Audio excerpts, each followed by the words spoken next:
Oh, beef patty. Yan. Luto natin yan. Ganyan. Bunga pang content. Oh. Dapat. Oh. Yan ang ating beef patty. Nagawang bahay.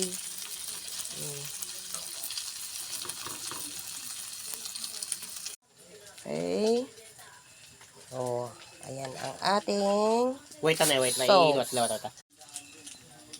Oh, ang patty natin, cheese, bread, at ano yan? Lettuce, tomatoes, at ang ating sauce.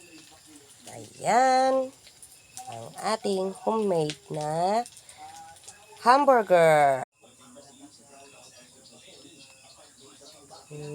Gawa tayo ng ating burger with our homemade beef patty. Ganyan lang.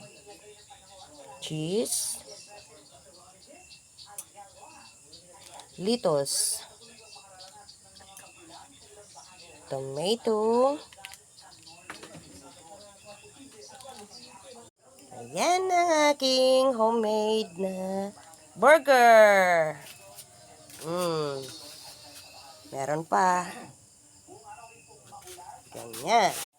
Yan ang ating homemade burger. Ayan siya. Yummy, yummy.